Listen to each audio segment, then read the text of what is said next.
Peatükk 23. Jeesus hurjutab kirjatundjaid ja varisere.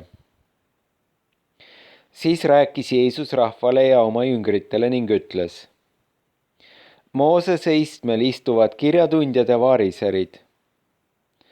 Kõike nüüd, mis nad iganes teile ütlevad, seda tehke ja pidage.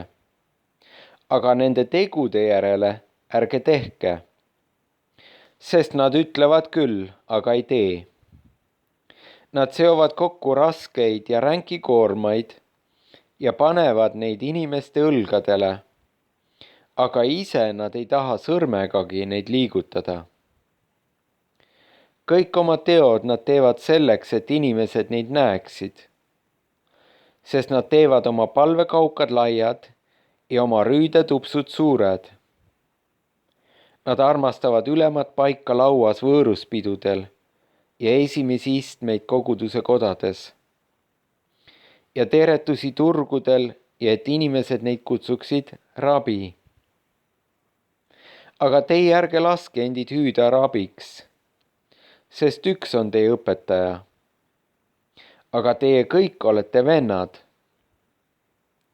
Ja ärge te kutsuge kedagi maa peal oma isaks, sest üks on teie isa, kes on taevas.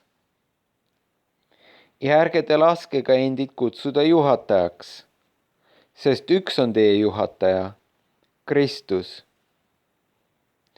Aga kes on ülem teie seast, see olgu teie teenija. Sest kes ennast ise ülendab, seda alandatakse. Ja kes ennast ise alandab, seda ülendatakse. Aga häda teile, kirjatundjad ja variserid, te silmakirjatsejad, et te sulete taevariigi inimeste eest. Ise te ei lähe sisse ega lase sinna minna neid, kes tahavad sisse minna. Häda teile, kirjatundjad ja variserid, te silmakirjatsejad, et te sööte ära leskede hooned ja loete silmakirjaks pikki palveid. Sellepärast te langete seda raskema kohtu alla. Häda teile, kirjatundjad ja variserid, te silmakirjatsejad, et te käite läbi mered ja maad, et saavutada ühegi, kes heidab teie usku. Ja kui ta on heitnud, siis te teete tast põrgu lapse, 2 korda hullema, kui te ise olete. Häda teile, te sõgedad teejuhid, kes ütlete: kes iganes vannub templi juures, sellel ei ole sest midagi, aga kes vannub templi kulla juures, sellel on kohustus. Te jõledad ja sõgedad, sest kumb on suurem, kuld või tempel, mis kulda pühitseb? Ja kes iganes vannub altari juures, sellel ei ole sest midagi, aga kes vannub annetuse juures, mis on seal peal, sellel on kohustus. Te jõledad ja sõgedad, sest kumb on suurem, ohver või altar, mis ohvrit pühitseb? Seepärast, kes vannub altari juures, vannub tema juures ja kõige selle juures, mis tema peal on. Ja kes vannub templi juures, see vannub tema ja selle juures, kes seal elab. Ja kes vannub taeva juures, see vannub Jumala aujärje juures ja tema juures, kes sellel istub. Häda teile, kirjatundjad ja variserid, te silmakirjatsejad, et te maksate kümnist, mündist ja tillist ja köömnest ja jätate kõrvale, mis on tähtsaim käsuõpetuses, õigluse ja halastuse ja ustavuse. Seda tuleks teha, aga teist mitte jätta tegemata. Te sõgedad teejuhid, kes kurnate sääski, aga neelate alla kaameleid. Häda teile, kirjatundjad ja variserid, te silmakirjatsejad, et te karika ja vaagna teete puhtaks väljastpoolt, aga seestpoolt on need täis röövi ja aplust. Sa sõge variser, tee esmalt karikas puhtaks seestpoolt, et sa ka väljaspoolt saaks puhtaks. Häda teile, kirjatundjad ja variserid, te silmakirjatsejad, et te olete lubjatud haudade sarnased, mis küll väljastpoolt on nägusad, aga seestpoolt on täis surnute luid ja kõike räpasust.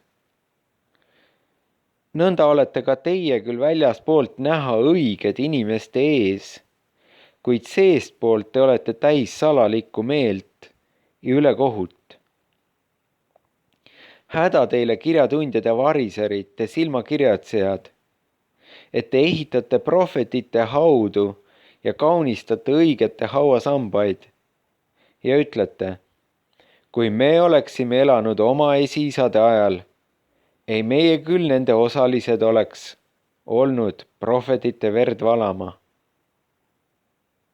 Nõnda te siis tunnistate iseenneste vastu, et te olete nende lapsed, kes tapsid prohveteid. Et täitke siis ka oma vanemate mõõt.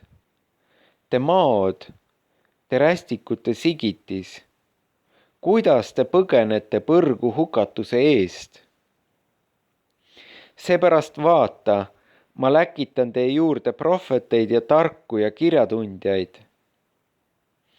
Ja muist neist te tapate ja lööte risti, ja muist neist te piitsutate oma koguduse kodades ja kiusate neid taga ühest linnast teise. Et teie peale tuleks kõik vaga veri, mis on valatud maa peal, alates õige Aabeli verest, Sakarja, Perekja poja vereni, kelle te tapsite templi ja altari vahel. Tõesti, ma ütlen teile, see kõik tuleb selle sinase sugupõlve peale. Jeesus kurdab Jeruusalemma saatuse pärast. Jeruusalemm, Jeruusalemm, kes tapad prohveteid ja viskad kividega surnuks need, kes sinu juurde on läkitatud. Kui mitu korda ma olen tahtnud su lapsi koguda, otse kui kana kogub oma pojukesi tiibade alla. Ja te ei ole tahtnud. Vaata, teie koda jäetakse teil maha. Sest mina ütlen teile, nüüdsest peale ei saa te mind näha, seni kui te ütlete, õnnistatud olgu, kes tuleb Issanda nimel.